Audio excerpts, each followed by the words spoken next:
नमस्कार प्यारे दर्शकों, आप सभी का दिल से स्वागत है हमारे चैनल डी के मोटिवेशन में। बूढ़ी चिड़िया ने बताया कि जो माँ बाप यह 4 बातें गांठ बांध लेते हैं, उनकी औलाद उन्हें कभी छोड़कर नहीं जाती है। दर्शक बंधु, कल्पना कीजिए एक ऐसा जीवन जहां बुढ़ापा बोझ नहीं बल्कि सम्मान और प्रेम का प्रतीक हो, जहां माँ बाप अकेलेपन में नहीं बल्कि बच्चों की मुस्कुराहटों के बीच अपनी शामें बिताएं। लेकिन आज के युग में यह कल्पना बहुतों के लिए एक अधूरी ख्वाहिश बन चुकी है। हम अक्सर सुनते हैं बच्चे बड़े होते ही माँ बाप को छोड़ देते हैं, पर क्या कभी हमने सोचा कि ऐसा क्यों होता है? क्या सिर्फ बच्चे दोषी हैं या फिर माँ बाप से भी कहीं ना कहीं कहानी कुछ चूक जाती है? सच ये है कि यदि माँ बाप कुछ बातों को जीवन की शुरुआत से ही अपना लें, उन्हें अपने व्यवहार और सोच में उतार लें, तो कोई औलाद चाहे कितनी भी आधुनिक हो, कितनी भी व्यस्त क्यों न हो जाए, वह कभी अपने माता पिता को पीछे नहीं छोड़ सकती।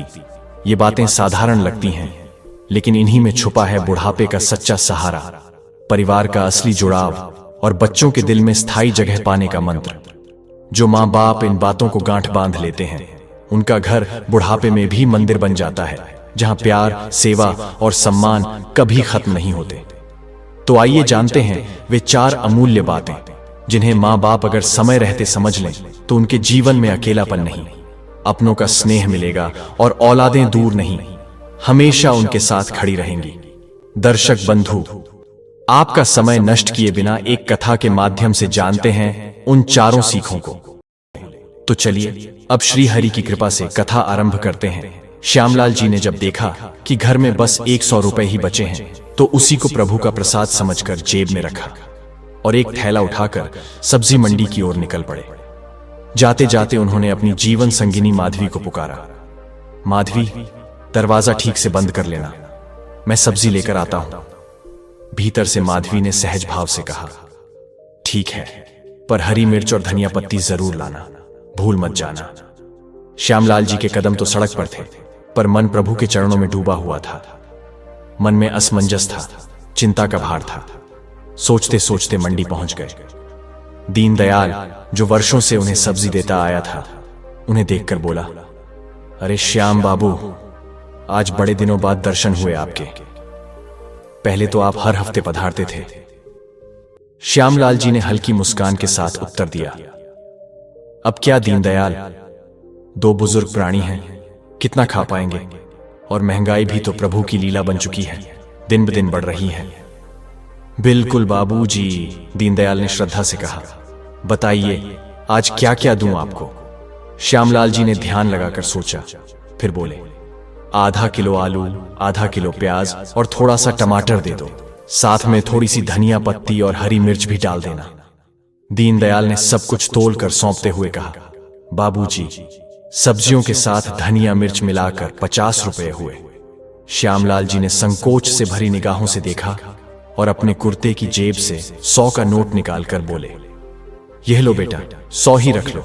और पैसे लाया तो था, पर सब प्रभु की माया है, दवाइयां लेनी पड़ी और उनके दाम इतने बढ़ चुके हैं कि सारा पैसा वहीं चला गया। बाकी 50 रुपये मैं बाद में दे जाऊंगा। दीनदयाल हाथ जोड़ते हुए बोला, बाबूजी, आप तो इतने वर्षों से मुझे ले रहे हैं, क्या मैंने कभी आपसे हिसाब मांगा है? जब आपके पास हो तब दे देना, अभी यह भी रहने दीजिए। नहीं बेटा, श्यामलाल जी ने कहा, प्रभु की कृपा रही तो कल परसों तक दे जाऊंगा। इतना कहकर वे सब्जियां लेकर घर लौट आए। घर पहुंचे तो माधवी ने दरवाजा खोलते ही देखा कि वह पसीने से भीगे हुए हैं। अरे, आप तो पूरा भीग गए हैं, पैदल गए थे क्या? श्यामलाल जी ने चुपचाप सिर हिला दिया। माधवी थोड़ी नाराज हो गई। कितनी बार कहा है कि ऑन्टो लेकर जाया करो, पर आप तो मानते ही नहीं। और यह क्या, सिर्फ आलू प्याज लेकर लौट आए। श्यामलाल जी की आंखें नीचे झुक गईं। क्या करता माधवी, जेब में 100 रुपए थे, सब्जियां भी 50 की हैं और 50 अभी बाकी हैं। इज्जत बचाने के लिए झूठ बोलना पड़ा कि दवाइयों में पैसे खर्च हो गए। सोचो माधवी, मैं एक बेटे का पिता हूं, और जब मैं एक फूटी कौड़ी नहीं। यह कहते कहते उनकी आंखें प्रभु की ओर देखते हुए भर आईं। माधवी ने धीरे से उनका कंधा सहलाते हुए कहा, अगर पेंशन खत्म हो गई थी तो बेटे आदित्य को फोन करके थोड़े पैसे भेजने को कह देते। पेंशन आने में 2-3 दिन ही तो बाकी हैं। श्यामलाल जी ने एक लंबी सांस लेकर कहा, माधवी, यही तो बात है। क्या बेटे को खुद समझना नहीं चाहिए कि उसके मां बाप भी हैं? जो पेंशन आई है उसमें से आधी तो लोन की किस्त चली जाती है, वह लोन जो हमने उसकी पढ़ाई के लिए लिया था। उस पढ़ाई से उसका भाग्य चमक उठा और आज वह बेंगलुरु में सुख समृद्धि से जीवन जी रहा है। पर क्या हमारे बुढ़ापे में हमें थोड़ा सा सहारा नहीं चाहिए था? हमने तो अपने हर सुख को कुर्बान कर दिया था उसके लिए। श्यामलाल जी के इन शब्दों में वर्षों का दर्द छुपा था। माधवी की आंखें भी भीगने लगीं, पर उन्होंने अपनी भावनाओं को रोकते हुए मुस्कुराकर कहा, आप तो जानते हैं आजकल के बच्चे अपनी मर्जी से जीते हैं। अगर वह खुश हैं तो हमें भी वही स्वीकार करना चाहिए। बस माधवी, श्यामलाल जी बोले, हर बार तुम बेटे की तरफदारी क्यों करती हो? कुछ पल को माधवी शांत रही, फिर धीरे से बोली, अजी आपकी सारी बातें सही हैं, लेकिन बड़े बुजुर्ग कह गए हैं कि जब कोई उपाय ना हो तो स्वयं को समझाना ही बेहतर होता है। चलिए अब आदित्य को फोन मिलाइए। माधवी ने मोबाइल उनके हाथ में थमा दिया और खुद पास बैठ गई। श्यामलाल जी ने कांपते हाथों से फोन मिलाया। घंटी बजती रही पर कोई उत्तर नहीं आया। कई बार कोशिश के बाद आखिरकार आदित्य ने फोन उठाया, लेकिन श्यामलाल जी कुछ कहते उससे पहले ही उसने कहा, पिताजी अभी मेरे पास बिल्कुल भी समय नहीं है, कल बात करता हूं। इतना कहकर उसने फोन काट दिया। श्यामलाल जी ने चुपचाप मोबाइल नीचे रखा और आकाश की ओर देखकर बस यही बोले, हे प्रभु, तेरी माया भी कितनी अनोखी है, अब तेरे ही चरणों में शांति है। क्या हुआ जी? फोन नहीं उठाया उसने? माधवी जी ने पूछा। तो श्यामलाल जी बोले, फोन तो उठाया था, लेकिन तुम्हारे लाडले के पास समय नहीं है, ये कहकर फोन रख दिया कि कल बात करूंगा। अच्छा कोई बात नहीं, माधवी जी बोली, बड़ा अफसर है, होगा किसी जरूरी काम में, चलिए मैं चाय बनाती हूं। कहते हुए वह रसोई घर में चली गई। अगले दिन श्यामलाल जी पूरे दिन अपने बेटे के फोन का इंतजार करते रहे, पर फोन नहीं आया। ऐसा भी क्या व्यस्त है जो अपने मां बाप को एक फोन तक नहीं कर सकता? उन्होंने उदासी भरे स्वर में कहा। तभी उनके मोबाइल की घंटी बजी। माधवी जी ने उत्साह से कहा, देखा, हमारा बेटा इतना भी बड़ा नहीं हो गया जितना आप समझते हैं। अरे नहीं, आदित्य का फोन नहीं है, ये तो शर्मा जी हैं, हमारे पुराने पड़ोसी। कहते हुए श्यामलाल जी ने फोन उठाया। दूसरी ओर से आवाज आई, अरे भाई श्यामलाल जी, कैसे हो? तबीयत तो ठीक रहती है ना? हाँ हाँ, सब प्रभु की कृपा है, श्यामलाल जी बोले। तो शर्मा जी बोले, अगर सब ठीक है तो कल पार्टी में क्यों नहीं आए आप दोनों? उनकी बात सुनकर श्यामलाल जी चौंक गए। पार्टी? कैसी पार्टी? शर्मा जी बोले, अरे भाई कमाल करते हो, कल तुम्हारे बेटे बहू की मैरिज एनिवर्सरी थी। क्या शानदार आयोजन था 5 स्टार होटल में। बड़े बड़े लोग बुलाए गए थे, बहुत ही ऊंचा स्तर था पार्टी का। श्यामलाल जी को जैसे काटो तो खून नहीं, उनका तन और मन दोनों एकदम सुन्न हो गए। शर्मा जी ने फिर पूछा, क्या हुआ? श्यामलाल जी कहां खो गए? अपने को संभालते हुए श्यामलाल जी बोले, अरे हां, बच्चों ने तो बुलाया था, पर मेरे सिर में बहुत तेज दर्द था, इसलिए जाना मुनासिब नहीं हुआ। और वैसे भी मुझे तो घर का खाना ही भाता है। शर्मा जी ने हंसते हुए कहा, वैसे श्यामलाल जी, एक बात माननी पड़ेगी, आज जहां आपका बेटा पहुंचा है वह आपके वर्षों की तपस्या और त्याग का फल है। अब तो उसे नौकरी में भी और तरक्की मिल गई है। श्यामलाल जी ये सारी बातें बस मौन रहकर सुनते रहे। आंखों में नमी उतर आई। फोन काटने के बाद माधवी जी थोड़ी आश्चर्य से बोली, आप फोन पर झूठ क्यों बोल रहे थे? आपको कब हुआ सिर दर्द? श्यामलाल जी ने एक गहरी सांस ली और बोले, माधवी, कल हमारे बेटे बहू की शादी की सालगिरह थी। कल रात को उन्होंने 5 स्टार होटल में दोस्तों और बड़े बड़े अधिकारियों के लिए शानदार पार्टी रखी थी। इसी काम में व्यस्त होगा जो हमसे बात करने का भी समय नहीं निकाल पाया। अरे हाँ, माधवी बोली, कल तो 3 अक्टूबर थी। 3 अक्टूबर को तो बच्चों की एनिवर्सरी होती है, हम कैसे भूल गए? उन्हें विश करना चाहिए था, शायद इसी कारण वे हमसे नाराज होंगे। श्यामलाल जी गहरी वेदना से बोले, तुम भी ना माधवी, हद करती हो। हमने विश नहीं किया तो क्या इसीलिए उन्होंने हमें पार्टी में नहीं बुलाया? सच तो यह है कि उन ऊंचे लोगों की महफिल में हमें बुलाकर उनके मान में कमी आ जाती।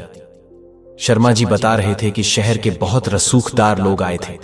अब बताओ, मैं ना बहाना बनाता तो और क्या कहता कि हमारा बेटा पार्टी में मां बाप को न्योता देना भी भूल गया। अभी ये बातें चल ही रही थीं कि मोबाइल पर नोटिफिकेशन आने लगे।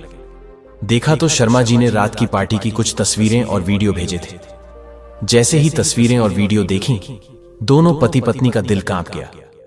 पार्टी अत्यंत भव्य थी। बड़े बड़े मंत्री, अभिनेता, अफसर सब मौजूद थे। आदित्य के दोस्त और बहू के माता पिता भी वहां थे। एक विशाल केक भी था, जिसे बहू के माता पिता ने उनके साथ खड़े होकर काटा था। यह सब देखकर श्यामलाल जी और माधवी जी जैसे भीतर तक छलनी हो गए। वे स्वयं को जमीन में गड़ा हुआ अनुभव कर रहे थे। अगले 2 दिन उन्होंने जैसे तैसे घर चलाया। तीसरे दिन जब पेंशन आई तो श्यामलाल जी सबसे पहले सब्जी वाले को पैसे देने निकल पड़े। घर लौटते समय एक फल की दुकान पर रुक गए। अंदर गए तो दुकानदार, जिसका नाम सोहन था, उन्हें देखते ही कुर्सी छोड़कर खड़ा हो गया और उनके चरणों में झुक गया। श्यामलाल जी ने स्नेह से उसे अपने गले से लगा लिया। सोहन बेटा, तू कैसा है? श्यामलाल जी बोले, बहुत दिन से तुम्हें देखा नहीं था, तुम मिलने चला आया। सोहन ने हाथ जोड़ते हुए कहा, काका, आपकी दया और ऊपर वाले की कृपा से सब अच्छा है। कहते हुए वह फल डालने लगा। श्यामलाल जी बोले, अरे नहीं बेटा, फलों की जरूरत नहीं है। सोहन बोला, अरे खाया पिया करो काका, देखिए तो आप कितने दुबले हो गए हो। कहते कहते उसने फलों का एक थैला भरकर उनके पास रख दिया। श्यामलाल जी संकोच से बोले, लेकिन सोहन बेटा, जितने पैसे लाया था वो तो सब खर्च हो गए, क्यों मुझे शर्मिंदा करते हो? सोहन ने उनकी आंखों में श्रद्धा से देखा और बोला, काका, आपके कारण ही तो आज मैं अपने पैरों पर खड़ा हूं। वो समय भूला नहीं हूं जब कोई साथ नहीं था और आपने ही मुझे संभाला था। 8 वर्ष पहले जब मेरे पिता का साया मेरे सिर से उठ गया था और मेरी मां बीमारी से पीड़ित थी, तो मेरे पास उनके इलाज के लिए 1 पैसा तक नहीं था। उनकी देखभाल और इलाज करवाने के लिए मैं उस समय चोरी तक का रास्ता अपनाने को मजबूर हो गया था। तब आपने, प्रभु जैसे आपने ना सिर्फ मेरी मां के इलाज में मेरी मदद की, बल्कि मुझे कुछ पैसे भी दिए और यही कारोबार भी शुरू करवाया। आपके उन उपकारों का बदला तो मैं जीवन भर भी नहीं चुका सकता। कुछ देर सोहन के साथ हलचल बांटकर श्यामलाल जी अपने घर वापस लौट आए। कुछ दिन यूं ही प्रभु की कृपा से कटते गए। एक दिन सुबह शहर से लौटकर श्यामलाल जी बोले, अरे ये क्या माधवी, अभी तक सोई हो? तबीयत तो ठीक है ना? माधवी बोली, पता नहीं, फिर से सीने में थोड़ी जलन हो रही है। श्यामलाल जी बोले, अरे माधवी, कितनी बार कहा है कि एक बार चलकर चेकअप करवा लो, लेकिन तुम तो प्रभु का नाम लेकर हर बार टाल देती हो। खर्च के डर से अपनी सेहत को नजरअंदाज करना ठीक नहीं है ना। आज तुम्हें डॉक्टर के पास चलना ही पड़ेगा। जिद करके श्यामलाल जी माधवी जी को पास में रहने वाले अपने पुराने फैमिली डॉक्टर के पास लेकर गए। डॉक्टर ने जांच करके बताया कि मामला थोड़ा गंभीर है, आप इन्हें किसी अच्छे अस्पताल में दिखाइए, डॉक्टर ने कहा। श्यामलाल जी चिंता में पड़ गए। मन में विचार आया कि बड़े अस्पताल में इलाज का खर्च भी बड़ा होता है। डॉक्टर से लौटकर जब घर पहुंचे तो श्यामलाल जी ने फिर से अपने बेटे को फोन लगाया। हेलो बेटा। हाँ पिताजी, कैसे हैं आप? बहुत दिनों से कोशिश कर रहा हूं कि थोड़ा समय निकालकर आपसे मिलने आ सकूं, लेकिन हर बार कोई ना कोई काम आ जाता है। बेटा, मैं तो प्रभु की कृपा से ठीक हूं, पर तेरी मां की तबीयत कुछ ठीक नहीं है। क्यों, क्या हुआ मां को? आदित्य ने पूछा। श्यामलाल जी रंध्र स्वर में बोले, पता नहीं बेटा, कुछ दिनों से बीमार चल रही है। डॉक्टर ने बड़े अस्पताल में दिखाने की सलाह दी है, और तुझे तो पता है बेटा, मेरे पास इतने पैसे नहीं हैं। तो पिताजी, आप उन्हें डॉक्टर मल्होत्रा के पास ले जाइए ना, मैं उनसे बात कर लूंगा। हाँ बेटा, वह तो ठीक है, लेकिन अगर उन्होंने कोई टेस्ट करवाने को कहा या किसी और अस्पताल में भेजा तो पैसे तो चाहिए होंगे ना। अरे पिताजी, पूरे शहर में आप कहीं भी इलाज करवाइए, कोई भी टेस्ट करवाइए, बस मुझे बात करवा देना। अब मैं फोन रखता हूं, थोड़ा काम है। हेलो हेलो बेटा। कहते कहते दूसरी ओर से फोन कट चुका था। लाचार होकर वे कुर्सी पर बैठ गए। 3 दिन बाद रविवार को आदित्य ने अपनी पत्नी मुस्कान से कहा, मुस्कान, जल्दी तैयार हो जाओ, आज मां पिताजी से मिलने जाना है। मैं नहीं जाने वाली उस बस्ती में। मुस्कान ने नाक भौं सिकोड़ते हुए कहा। लेकिन मुस्कान, मां की तबीयत खराब है, 3 दिन हो गए हैं। पिताजी का भी फोन आया था, मिलने जाना तो दूर, मैं तो पैसे भी नहीं भेज पाया। हाँ तो ड्राइवर के हाथ भेज दो ना पैसे, मुझे मत कहो चलने को। लेकिन मुस्कान, मां का हालचाल पूछने तो जाना पड़ेगा। अच्छा हुआ कि उन्होंने दोबारा फोन नहीं किया, वरना मेरे पास समय कहां था। यह सुनकर मुस्कान थोड़ी घबराई सी बोली, अरे हाँ, 2 दिन पहले पिताजी का फोन आया था मेरे फोन पर, मैं तुम्हें बताना ही भूल गई। क्या तुम यह बात भूल कैसे सकती हो? आदित्य चौंक कर बोला। दरअसल उस समय तुम वीडियो कॉन्फ्रेंस में व्यस्त थे, वो तुमसे बात करना चाहते थे। मैंने कहा मैं बाद में बात करवा दूंगी। लेकिन आदित्य, मुझे नहीं लगता कि कोई गंभीर बात होगी। आदित्य ने बिना देर किए अपने पिता को फोन लगाया, लेकिन फोन व्यस्त था। मैं अभी वहीं जाता हूं, कहकर आदित्य हड़बड़ाकर बाहर निकल गया। कुछ देर बाद श्यामलाल जी के घर के बाहर एक बड़ी सी गाड़ी आकर रुकी। उसमें से उतरकर आदित्य घर के अंदर आया। उस समय श्यामलाल जी अपने एक पुराने मित्र के साथ बैठे हुए थे। अंदर आते ही आदित्य ने श्रद्धा से दोनों के चरण छुए, फिर अपनी जेब से कुछ रुपए निकालकर मेज पर रख दिए। पास रखे टेलीफोन की ओर देखा और थोड़ा नाराज होकर बोला, क्या पिताजी, मैंने आपको कितनी बार फोन किया, लेकिन आपका फोन ही नहीं लगा। ये देखिए, आपने रिसीवर ही ठीक से नहीं रखा था।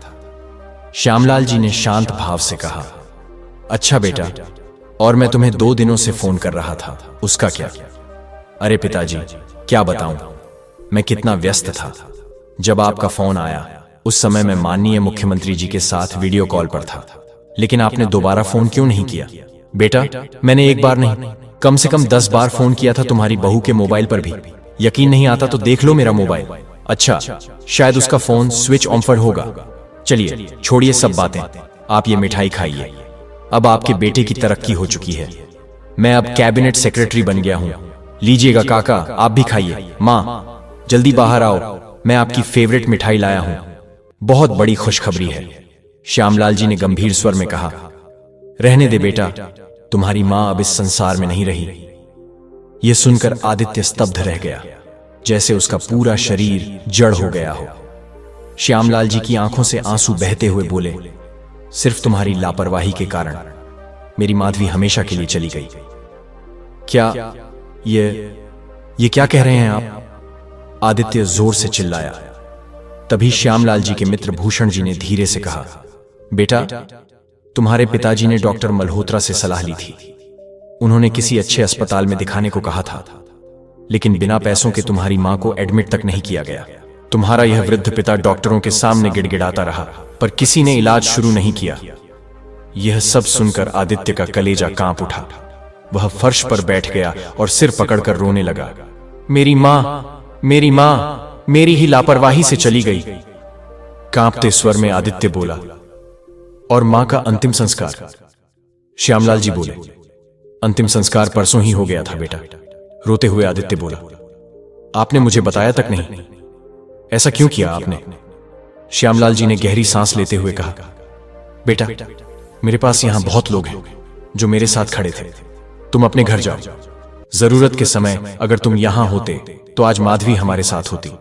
अब कृपया यहां से चले जाओ, और हां, ये पैसे भी ले लो, अब इनकी मुझे जरूरत नहीं है। आदित्य सिर झुकाकर उदास मन से अपने घर वापस लौट आया। ऐसे कैसे कर सकते हैं पिताजी मेरे साथ? मैं तो अपनी मां के अंतिम दर्शन तक नहीं कर पाया। आदित्य दुखी स्वर में बोला। इस पर उसकी पत्नी मुस्कान बोली, लेकिन आदित्य, पिताजी ने मां का संस्कार इतनी जल्दी क्यों कर दिया? मुस्कान, अगर तुमने फोन उठाया होता तो यह नौबत नहीं आती। ये देखो, तुम्हारे मोबाइल में पिताजी के 10 मिस्ड कॉल्स हैं। लेकिन आदित्य, ये कॉल्स किसी अनजान नंबर से आई थी, मुझे कैसे पता चलता कि फोन पिताजी का है? मुस्कान बोली। 2 दिन और बीत गए, फिर आदित्य के मोबाइल पर उसके ससुर जी का कॉल आया। मुस्कान ने फोन उठाया। बेटी, जल्दी से टीवी ऑन करो। लेकिन हुआ क्या? मुस्कान ने पूछा। सवाल मत पूछो मुस्कान, न्यूज चैनल लगाओ। मुस्कान ने जल्दी से टीवी चालू किया। सामने एक सनसनीखेज खबर चल रही थी। अदालत ने आज एक ऐतिहासिक निर्णय सुनाया है। एक वृद्ध महिला, जिनकी मृत्यु दिल का दौरा पड़ने के कारण हुई है, उनके पति ने अपने ही बेटे पर उनकी हत्या का आरोप लगाया है। और कोर्ट ने पुलिस को एफआईआर दर्ज करने का आदेश भी दे दिया है। और जानकर हैरानी होगी कि जिन पर हत्या का आरोप लगा है वह और कोई नहीं बल्कि कैबिनेट सेक्रेटरी आदित्य कुमार हैं। इतना सुनते ही आदित्य और मुस्कान दोनों के होश उड़ गए। वे जैसे वहीं जड़ हो गए। फिर टीवी स्क्रीन पर श्यामलाल जी दिखाई दिए। एक रिपोर्टर ने पूछा, तो बताइए सर, जब आपकी पत्नी माधवी की मृत्यु हार्ट अटैक से हुई है तो आपने अपने बेटे पर हत्या का आरोप कैसे लगाया? श्यामलाल जी ने गहरी सांस लेकर बहुत शांत और दृढ़ स्वर में कहा, देखिए मैडम, यह सिर्फ एक हार्ट अटैक नहीं था, यह एक हत्या थी। मेरे बेटे की लापरवाही की वजह से मेरी पत्नी की मृत्यु हुई है। अगर उन्हें समय पर इलाज मिल जाता तो वह आज हमारे बीच होती।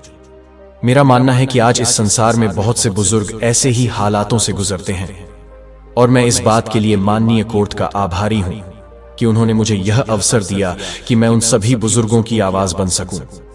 मुझे पूरा विश्वास है कि मुझे इस न्यायप्रिय अदालत से न्याय अवश्य मिलेगा। यह देखकर मुस्कान के पैरों के नीचे की जमीन खिसक गई और आदित्य को जैसे काटो तो खून नहीं। उस दिन जब श्यामलाल जी घर लौटे तो उनके पास आदित्य का फोन आया। हेलो पिताजी, आप अपने बेटे के साथ ऐसा कैसे कर सकते हैं? श्यामलाल जी ने शांत स्वर में उत्तर दिया, बेटा, अब तो बात अदालत में होगी। और उन्होंने फोन रख दिया। फिर श्यामलाल जी अपनी आराम कुर्सी पर बैठ गए। जैसे ही उन्होंने अपनी आंखें बंद की, बरसों का जमा दर्द बह निकला। उनकी झुर्रियों से भरे गालों पर आंखों के आंसू गिरते चले गए। धीरे धीरे एक वरिष्ठ अधिकारी पर मुकदमे की खबर पूरे शहर में आग की तरह फैल गई और इसी कारण आदित्य को उसकी सरकारी सेवा से सस्पेंड कर दिया गया। अब मामला अदालत पहुंचा। श्यामलाल जी ने निश्चय किया कि वे खुद ही अपना पक्ष रखेंगे। हालांकि उन्होंने अपने सहयोग के लिए एक वकील भी रखा था। कार्यवाही शुरू हुई। सबसे पहले श्यामलाल जी ने अदालत में अपने पुराने फैमिली डॉक्टर को बुलाया और पूछा, जिस दिन मैं अपनी पत्नी को आपके पास चेकअप के लिए लेकर आया था, उस दिन क्या क्या हुआ था? कृपया सबको बता दीजिए। डॉक्टर ने नतमस्तक होकर उत्तर दिया, जिस दिन मैंने माधवी जी का चेकअप किया था, मैंने पाया कि उन्हें माइल्ड हार्ट अटैक आया है और मैंने श्यामलाल जी को तुरंत सलाह दी थी कि वे उन्हें किसी अच्छे अस्पताल में ले जाएं। श्यामलाल जी के पास डॉक्टर की फीस देने के भी पूरे पैसे नहीं थे, इसलिए मैंने उनसे कोई पैसा नहीं लिया था। इस बात पर श्यामलाल जी ने कहा, माननीय न्यायाधीश महोदय, अब आप ही बताइए, जब मेरे पास डॉक्टर की फीस देने के भी पैसे नहीं थे तो मैं अपनी पत्नी का इलाज किसी अच्छे अस्पताल में कैसे करवा सकता था? फिर श्यामलाल जी ने एक और डॉक्टर को बुलाया और जज साहब से कहा, यह उस अस्पताल के डॉक्टर हैं जहां मैं अपनी पत्नी को लेकर गया था। फिर अस्पताल के डॉक्टर ने अदालत को अपनी गवाही में बताया, जब श्यामलाल जी अपनी पत्नी को लेकर हमारे अस्पताल आए थे तो उनके पास इलाज के लिए एक भी पैसा नहीं था। इसीलिए मैंने उनका इलाज करने से मना कर दिया, क्योंकि हमारे अस्पताल के नियम यही कहते हैं। श्यामलाल जी ने बताया कि उनका बेटा एक बड़ा अधिकारी है और वह अगले दिन आकर सारे पैसे जमा कर देगा। लेकिन जब हमने उनसे कहा कि अपने बेटे से बात करवा दीजिए तो उन्होंने बहुत देर तक प्रयास किया, परंतु बेटे से बात नहीं हो सकी। इसके बाद श्यामलाल जी ने रुंधे गले से कहा, माननीय न्यायाधीश जी, उस रात मैं बार बार आदित्य को फोन करता रहा, लेकिन उसने एक बार भी मेरा फोन नहीं उठाया। जब मैंने अपनी बहू मुस्कान को फोन किया तो उसने कहा कि आदित्य किसी जरूरी काम में व्यस्त है। मैं उसे बताने ही वाला था कि स्थिति बहुत आपातकालीन है, लेकिन उसने बिना कुछ सुने ही फोन काट दिया। डॉक्टर, नर्स, कोई भी मेरी पत्नी का इलाज करने को तैयार नहीं था। जब कोई रास्ता नहीं बचा तो मैं अपनी पत्नी को लेकर सरकारी अस्पताल की ओर चल पड़ा, इस आशा में कि शायद उसकी जान बच जाए। लेकिन रास्ते में ही उसकी हालत और बिगड़ गई और उसने दम तोड़ दिया। यह सब सुनकर आदित्य के वकील ने अदालत में अपनी बात रखी और कहा, आपको अस्पताल में रुककर फिर से अपने बेटे को फोन लगाना चाहिए था। कुछ समय बाद शायद वह फोन उठा लेता। आपकी जल्दबाजी के कारण ही आपकी पत्नी की मृत्यु हुई है। यह सुनकर श्यामलाल जी का चेहरा गंभीर हो गया। उन्होंने दृढ़ स्वर में कहा, यह बिल्कुल गलत है।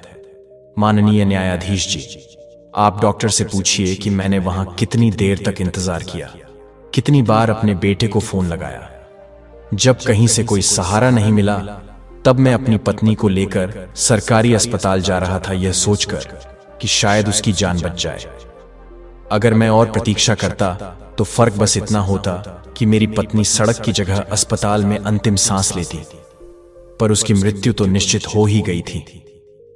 इन सब बातों को सुनने के बाद न्यायाधीश ने अगली सुनवाई की तारीख तय कर दी। सुनवाई खत्म होने के बाद जैसे ही श्यामलाल जी बाहर निकले तो बाहर बहुत सारे समाचार पत्रों और चैनलों के लोग उनका इंतजार कर रहे थे। एक सामान्य वृद्ध होकर भी जिस सच्चाई, संयम और आत्मविश्वास से उन्होंने अदालत में अपनी बातें रखीं, वह इतनी प्रभावशाली थी कि बड़े बड़े अनुभवी वकील भी उनके सामने मौन हो गए। अगली सुनवाई में न्यायाधीश महोदय ने श्यामलाल जी से पूछा, आखिर आप इस मुकदमे से चाहते क्या हैं? श्यामलाल जी ने विनम्र स्वर में कहा, जज साहब, मुझे 2.5 करोड़ रुपए की रकम चाहिए। यह सुनकर जज साहब थोड़ा चौंके और बोले, लेकिन इतनी बड़ी रकम क्यों? श्यामलाल जी बोले, क्योंकि मैंने आज तक जितने भी पैसे अपने बेटे पर खर्च किए हैं उन्हें जोड़कर कुल मिलाकर 2.5 करोड़ रुपए होते हैं। तभी आदित्य का वकील खड़ा हुआ और बोला, मिस्टर श्याम, आप पागल हो गए हैं क्या? आपको अंदाजा है कि आप कितनी बड़ी रकम मांग रहे हैं? श्यामलाल जी शांत भाव से बोले, जब आदित्य 5 साल का था तब हमें पता चला था कि उसे दिल की एक गंभीर बीमारी है जिसका इलाज केवल ऑपरेशन से ही संभव था। उस समय इलाज पर लाखों रुपए खर्च होने थे। मेरे पास इतने पैसे नहीं थे, इसलिए उसके इलाज के लिए मैंने अपने गांव की जमीन बेच दी थी। अगर आज वह जमीन मेरे पास होती तो उसकी कीमत लाखों नहीं करोड़ों में होती। इसलिए मुझे आज के हिसाब से उस जमीन की कीमत चाहिए और साथ ही वह रकम भी चाहिए जो मैंने उसकी पढ़ाई पर खर्च की। आदित्य IAS बनना चाहता था, लेकिन इसके लिए उसे एक बहुत अच्छी कोचिंग की जरूरत थी। उसकी फीस इतनी ज्यादा थी कि मैं उसे कभी वहन नहीं कर सकता था। इसलिए उसकी पढ़ाई के लिए मुझे लाखों रुपए का कर्ज लेना पड़ा। उस कर्ज की किश्त मैं आज तक भर रहा हूं। मेरी हैसियत नहीं थी, लेकिन मैंने अपनी हैसियत से बाहर जाकर दिन रात मेहनत करके अपने बेटे को बड़ा किया, पढ़ाया लिखाया, और जब वह बड़ा अधिकारी बन गया तो हमें उसी पुराने टूटे फूटे मकान में छोड़ दिया और खुद अपनी पत्नी के साथ एक आलीशान बंगले में रहने लगा। उसके बाद तो वह जैसे हमसे रिश्ता ही तोड़ चुका था। हमें तो अपने इकलौते बेटे का चेहरा देखने को भी तरसना पड़ा। यह कहते कहते श्यामलाल जी की आंखें भर आईं और स्वर भीग गया। इन सब बातों से मेरी पत्नी भी बहुत चिंतित रहने लगी थी और शायद इसी चिंता में उसे दिल का दौरा पड़ा। जज साहब, जब बच्चे बड़े हो जाते हैं तो अपनी दुनिया में इतने खो जाते हैं कि अपने माँ बाप को ही भूल जाते हैं। जिन माँ बाप ने जीवन, अपनी जवानी, अपनी रातें और दिन सिर्फ इस उम्मीद में लगा दी कि उनका बच्चा एक अच्छा इंसान बने, उन्हीं माँ बाप की बूढ़ी धुंधली आंखें उस बच्चे की एक झलक को तरस जाती हैं। खैर, जिस पर मैंने अपनी पूरी मेहनत की कमाई लगाई, अगर वही मेरी इज्जत नहीं करता तो अब वह सारे पैसे भी लौटा दे। बस यही मेरा निवेदन है। श्यामलाल जी की यह बात सुनकर अदालत में बैठे हर व्यक्ति की आंखें नम हो गईं। सुनवाई समाप्त होने के बाद आदित्य और मुस्कान थके हुए अपने घर लौटे। वहीं थोड़ी देर बाद मुस्कान के पिता भी वहां पहुंच गए। मुस्कान रसोई में चाय बनाने के लिए जाने लगी।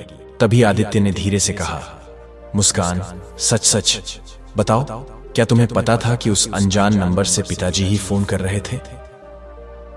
मुस्कान रुकी, फिर तेज स्वर में बोली, हाँ, मुझे पता था और मैं जानती थी कि अगर मैंने फोन उठाया तो पिताजी फिर से अपनी परेशानियों का दुखड़ा सुनाना शुरू कर देंगे, इसलिए मैंने जानबूझकर फोन नहीं उठाया। लेकिन मुस्कान, आदित्य ने दुख में डूबे स्वर में कहा, सिर्फ तुम्हारी वजह से आज मैं इतनी बड़ी मुसीबत में फंसा हूं। इसमें मेरी क्या गलती है? मुस्कान चिल्लाई। जब उन्होंने पहली बार फोन किया था तब मैंने ही तो फोन उठाया था। क्या उस समय वे नहीं बता सकते थे कि मां की तबीयत कितनी खराब है? इसके बाद आदित्य ने अपने ससुर से कहा, पापा, मुझे लगता है कि जो पैसे मेरे पिताजी ने मांगे हैं मुझे उन्हें दे देने चाहिए। यह सुनते ही मुस्कान गुस्से से भड़क उठी और बोली, हरगिज नहीं। आज तक तुम्हारे पिता ने तुम पर जो भी खर्च किया वह उनका फर्ज था। हर माता पिता अपने बच्चों के लिए करते हैं। उन्होंने कोई उपकार नहीं किया जो अब हिसाब मांग रहे हैं। ऊपर से सरेआम हमारी बेइज्जती कर दी। हर तरफ मजाक बन गया है हमारा। कान खोलकर सुन लो, अब तो मैं उन्हें एक पैसा भी नहीं देने दूंगी। बस करो मुस्कान, आदित्य गुस्से से चिल्लाया। बंद करो यह सब बातें, मैं पहले से ही बहुत परेशान हूं। तभी उसके ससुर बोले, मेरे पास एक उपाय है जिससे सांप भी मर जाएगा और लाठी भी नहीं टूटेगी। कैसा उपाय पापा? आदित्य ने पूछा। तो उसके ससुर ने धीरे धीरे पूरी योजना समझाई। वह बात सुनकर मुस्कान के चेहरे पर एक चालाक मुस्कान आ गई। आदित्य को भी बात पसंद आई। फिर उसके ससुर ने अपना मोबाइल निकाला, किसी से बात की और फोन रखते हुए बोले, बस अगली सुनवाई में समझो बाजी पलट जाएगी। कोर्ट की अगली सुनवाई के दिन जब श्यामलाल जी कोर्ट पहुंचे तो वहां पहले से कई पत्रकार खड़े थे। सबके हाथ में कैमरे थे, वीडियो बन रही थी। तभी श्यामलाल जी के कानों में एक पत्रकार की आवाज पड़ी, ऐसे नालायक बेटे को तो फांसी की सजा होनी ही चाहिए, जिसकी वजह से उसके बूढ़े पिता को इतना दुख सहना पड़ा। यह सुनते ही श्यामलाल जी पीछे मुड़े और शांत लेकिन गहराई भरे स्वर में बोले, आदित्य मेरा बेटा है। मैंने ये मुकदमा बदले के लिए नहीं किया, बल्कि सिर्फ एक उद्देश्य से किया है कि मैं उससे एक सबक सिखा सकूं। न केवल उसे, बल्कि उन सबको जो इस युग में मानते हैं कि बूढ़े लोग अब किसी काम के नहीं रहे, जैसे टूटे हुए फर्नीचर या किसी कबाड़ की तरह। इसके बाद कार्यवाही शुरू हुई तो आदित्य के विधिक प्रतिनिधि वकील ने स्वयं आदित्य को कटघरे में बुला लिया और वहीं सबसे पहले यह बयान देकर बोला, आदित्य के पिता श्यामलाल जी को भूलने की बीमारी है। यह सुनकर श्यामलाल जी की हैरानी का ठिकाना न रहा। उसके बाद आदित्य के वकील ने श्यामलाल जी के वकील से भी पूछताछ की और जब उसने श्यामलाल जी की भूलने की बीमारी के बारे में पूछा तो उसने भी झूठी गवाही दे दी। हाँ, श्यामलाल जी बहुत सी बातें भूल जाते हैं। यह सुनते ही श्यामलाल जी का मन क्रोध से भर उठा। वह समझ गए कि अब उनका वकील भी अपना धर्म और ईमान बेच चुका है और अब विरोधियों की ओर जा खड़ा हुआ है। लेकिन श्यामलाल जी इस परीक्षा के लिए पहले से ही प्रभु की शरण में तैयारी कर चुके थे। वहीं खड़े होकर उन्होंने बड़े संयम और व्यंग्य भरे शब्दों में अपने ही वकील से कहा, वकील साहिब, आपने ठीक कहा, मुझे भूलने की बीमारी है। मुझे तो यह भी याद नहीं कि यह मुकदमा मैंने किस दिन दर्ज करवाया था, लेकिन आपको तो याद होगा ना। श्यामलाल जी की बात सुनकर वकील हड़बड़ा गया, माथे पर पसीना आ गया। थोड़ी देर सोचने के बाद बोला, शायद 17 या 18 अक्टूबर। नहीं वकील साहब, 20 अक्टूबर। श्यामलाल जी ने स्पष्ट कहा। अच्छा बताइए, इस मुकदमे की सुनवाई किन किन तारीखों को हुई? वकील झेंप गया और बोला, मेरी डायरी में लिखा है, देखकर बताता हूं। नहीं नहीं, इतनी तकलीफ करने की जरूरत नहीं। श्यामलाल जी बोले, अगर आपको याद नहीं तो मैं ही बता देता हूं। 24 अक्टूबर, 4 नवंबर, 15 नवंबर और आज 27 नवंबर। अब एक और बात बताइए। श्यामलाल जी बोले, हम दोनों जब टैक्सी में बैठकर अभी कोर्ट आए हैं, उसका वाहन क्रमांक क्या था? वकील बिल्कुल चुप रह गया, जैसे जुबान तालू से चिपक गई हो। चलिए यह भी मैं बता देता हूं, MS05L5346। यह सुनते ही अदालत में बैठे लोग, आदित्य, मुस्कान और उनका वकील भी आश्चर्य से एक दूसरे का मुख देखने लगे। श्यामलाल जी ने यह साबित कर दिया कि उनकी स्मरण शक्ति किसी नवयुवक से कम नहीं, बल्कि और भी तीव्र है। फिर न्यायाधीश महोदय अपने निर्णय पर पहुंचे और बोले, आदित्य को उसकी मां की मृत्यु का दोषी नहीं ठहराया जा सकता। यह सत्य है कि वह अपने माता पिता के प्रति लापरवाह रहा है, परंतु इस कारण उस पर हत्या का दोष नहीं लगाया जा सकता। लेकिन यह भी सच है कि श्यामलाल जी ने अपने बेटे की परवरिश और शिक्षा पर जो भी धन व्यय किया है, वह अब आदित्य को उन्हें लौटाना होगा। यह निर्णय सुनकर श्यामलाल जी की आंखों में श्रद्धा और संतोष के आंसू भर आए। उन्होंने हाथ जोड़कर न्यायालय की ओर देखा और बोले, मैं जानता था कि आदित्य को कोई दंड नहीं मिलेगा, लेकिन मैंने यह मुकदमा किसी सजा के लिए नहीं किया था। मैं तो बस समाज में एक चेतावनी देना चाहता था, ताकि आज की पीढ़ी अपने माता पिता की सेवा करे, उन्हें सम्मान दे और कभी उन्हें बोझ न समझे। फिर 2 महीने बीते। एक दिन आदित्य के पास फोन आया। नमस्ते बेटा आदित्य, जन्मदिवस की ढेरों शुभकामनाएं। यह सुनकर आदित्य की आंखें चौड़ी हो गईं और उसका शरीर कांपने लगा, क्योंकि यह आवाज और किसी की नहीं, बल्कि उसकी मां माधवी जी की थी। मां, आप जीवित हैं? कांपते हुए आदित्य बोला। तभी दूसरी ओर से श्यामलाल जी की आवाज आई, हां बेटा, तुम्हारी मां जीवित है।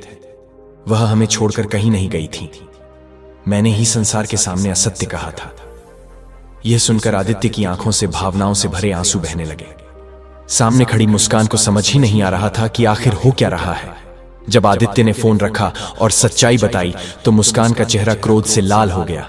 वह बोली, यह सब करके तुम्हारे पिताजी ने बहुत बड़ी भूल कर दी है। अब मैं उन्हें दिखाऊंगी कि न्यायालय में किसी को कैसे उसकी जगह पर बैठाया जाता है। यह तुम क्या कह रही हो मुस्कान? आदित्य ने धीरे से पूछा। तुम्हें अंदाज है कि उनकी वजह से हमारी कितनी बदनामी हो चुकी है? हर जगह सामाजिक माध्यमों पर हमें ताना मारा जा रहा है।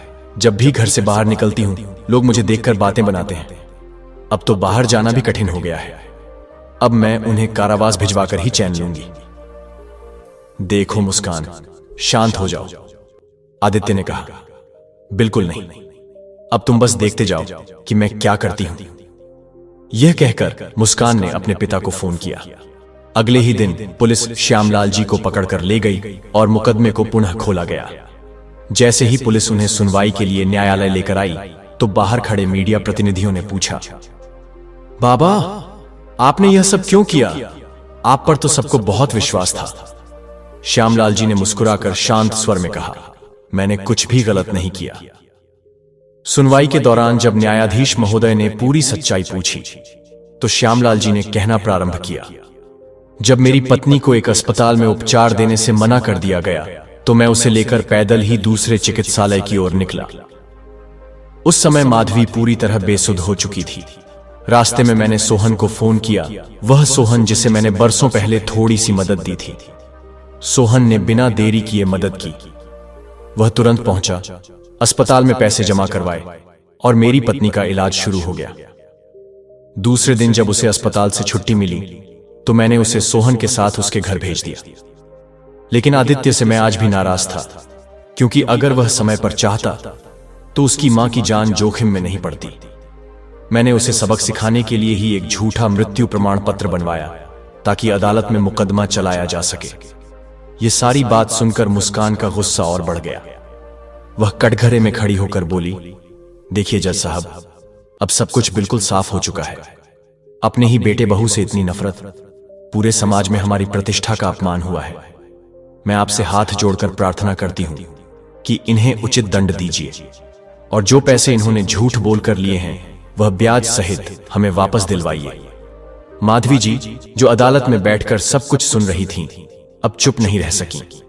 वे धीरे धीरे कटघरे की ओर बढ़ीं और वहां पहुंचकर बोली, हमारा बेटा आदित्य हमारी शादी के पूरे 5 वर्ष बाद जन्मा था।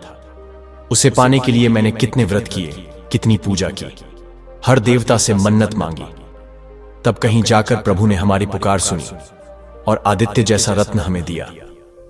जी, बच्चे को हमने इतनी मन्नतों से पाया, प्यार से पाल पोस कर उसे अपने पैरों पर खड़ा किया। क्या हम उससे नफरत कर सकते हैं?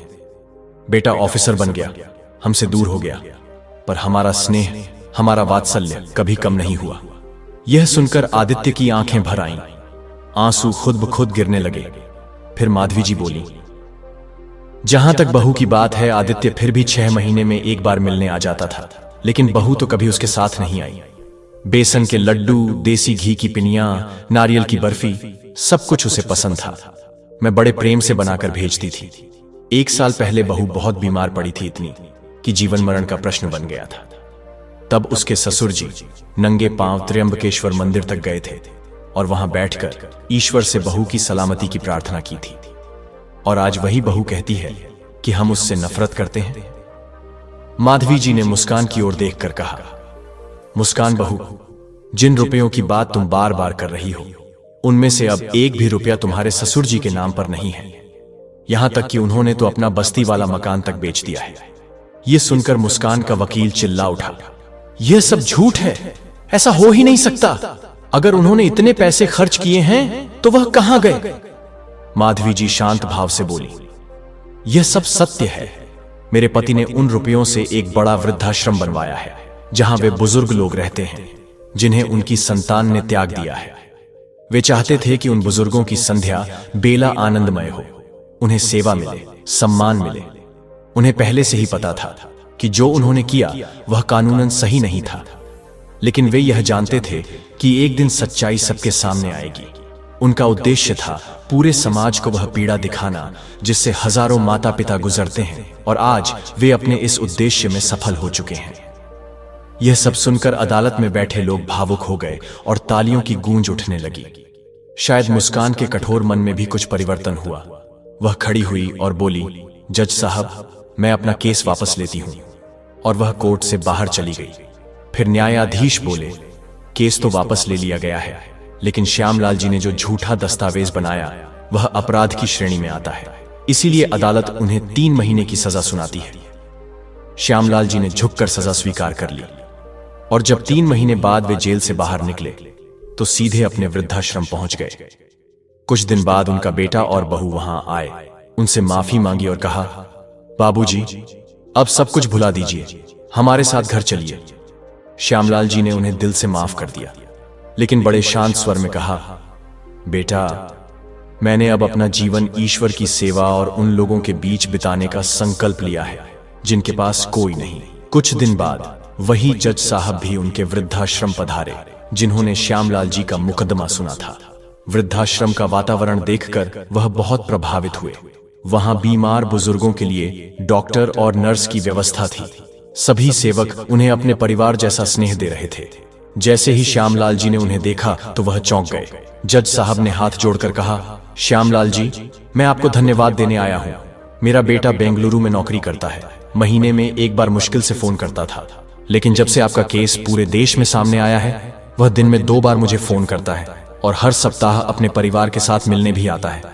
इसके लिए मैं आपके प्रति कृतज्ञ हूं। यह कहते हुए उन्होंने श्यामलाल जी को गले से लगा लिया। उस समय श्यामलाल जी की आंखों में सच्चे संतोष और श्रद्धा के आंसू थे और चेहरे पर एक परम शांत मुस्कान। दर्शक बंधु, अभी कथा यहीं खत्म नहीं होती। अभी हम यह भी जानेंगे आखिर बुढ़ापे में वह कौन सी 4 बातें हैं जिन्हें अगर माँ बाप समझ लें तो औलाद कभी छोड़कर नहीं जाती। मित्रों, आज की यह बात आपके लिए बहुत ही ज्ञान देने वाली है। यह वीडियो आपको बहुत प्रेरणा देने वाली है। बताएंगे 4 बातें। ये 4 बातें बहुत अनमोल हैं। अगर आपने इन 4 बातों को अच्छे से समझ लिया, याद कर लिया, तो आपको बुढ़ापे में कोई दुख नहीं होगा, कोई परेशानी नहीं होगी। आपका बुढ़ापा आराम से कट जाएगा। क्योंकि मित्रों, कहते हैं कि बुढ़ापा एक कड़वा सच है। जब इंसान के जीवन में बुढ़ापा आता है तो दुख भी उसके साथ आता है। चारों तरफ से दुख आने लगते हैं। बुढ़ापे में अपने भी दूर हो जाते हैं, रिश्तेदार, हितैषी और यहां तक कि संतान भी नफरत करने लगती है। कोई पास आना नहीं चाहता, कोई सेवा नहीं करना चाहता। अपनी ही संतान आपसे दूर भागने लगती है। यहां तक कि शरीर भी साथ छोड़ने लगता है। हड्डियां कमजोर हो जाती हैं, दर्द करने लगती हैं, चलने फिरने में परेशानी होती है, लाठी का सहारा लेना पड़ता है। शरीर की खाल भी ढीली हो जाती है, चेहरे पर झुर्रियां आ जाती हैं, जिससे इंसान देखने में भी कमजोर लगने लगता है। लोग देखना भी पसंद नहीं करते और खुद इंसान को भी अपना शरीर अच्छा नहीं लगता। बुढ़ापे में खांसी, बुखार, जुकाम और कई तरह की बीमारियां भी परेशान करने लगती हैं, जिससे रिश्तेदार, संतान, बहू, पोता, नाती सभी आपसे दूरी बना लेते हैं। सब नफरत करने लगते हैं, कोई पास नहीं रहना चाहता। तो मित्रों, बुढ़ापा बहुत बड़ा सच है। ये हर इंसान के पीछे चलता है और एक दिन जरूर आता है, और जब आता है तो साथ में दुख और अकेलापन लेकर आता है।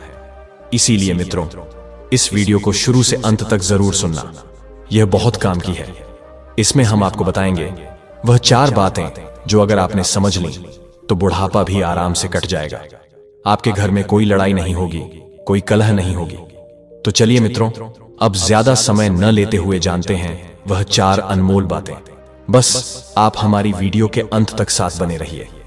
वीडियो को पूरा जरूर सुनिए, और अगर आपने अभी तक हमारा चैनल सब्सक्राइब नहीं किया है तो कृपया सब्सक्राइब जरूर करें। बेल आइकन जरूर दबाएं, क्योंकि आपका एक सब्सक्राइब हमारे लिए बहुत जरूरी है। अब चलिए जानते हैं वह 4 बातें। दोस्तों, एक गांव में एक वृद्ध पुरुष रहता था।